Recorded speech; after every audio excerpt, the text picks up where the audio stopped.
गुरुदेव, यदि किसी व्यक्ति की मृत्यु हो जाती है तो उसका अगला जन्म हो जाता है या अपने कर्मानुसार किसी लोक को जाता है, तो महाराज जी फिर पितृ बनकर कैसे आते हैं? अगर कोई गलती हो जाए तो पितृ परेशान करते हैं, ये कैसे संभव है गुरुदेव?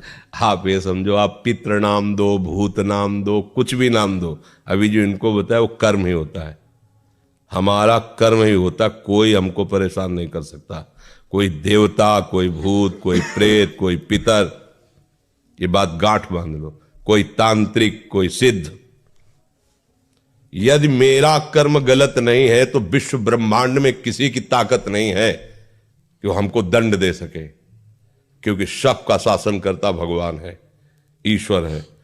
अगर कोई अपने तप का प्रभाव भी करना चाहे, मान लो तपस्वी है, तो बीच में आके खड़ा हो जाएगा, बिल्कुल वो भजन नहीं करता पर वो निष्पाप है, उसने अपराध नहीं किए, तो किसी न किसी रूप में भगवान आके खड़े हो जाएंगे, उसकी रक्षा कर लेंगे।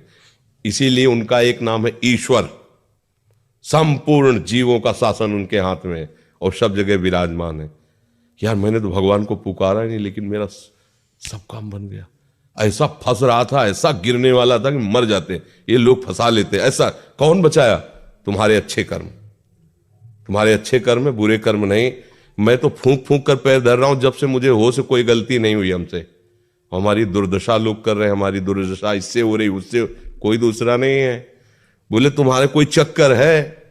ऊपरी चक्कर है, लोग ऐसे कहते हैं। वो अरे ऊपरी और भीतरी, केवल तुम्हारे कर्म का चक्कर है, दूसरा कोई नहीं है। वही कर्म भूत बन करके तुम्हें सताएगा, वही कर्म पितर बन करके, वही कर्म ग्रह बन करके सताएगा, कोई नहीं सता सकता।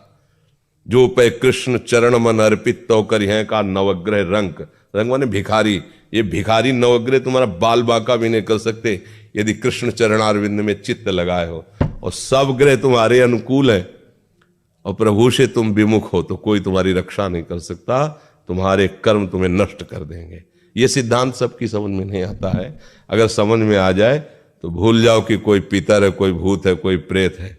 वही है, वही, दूसरा कोई नहीं है।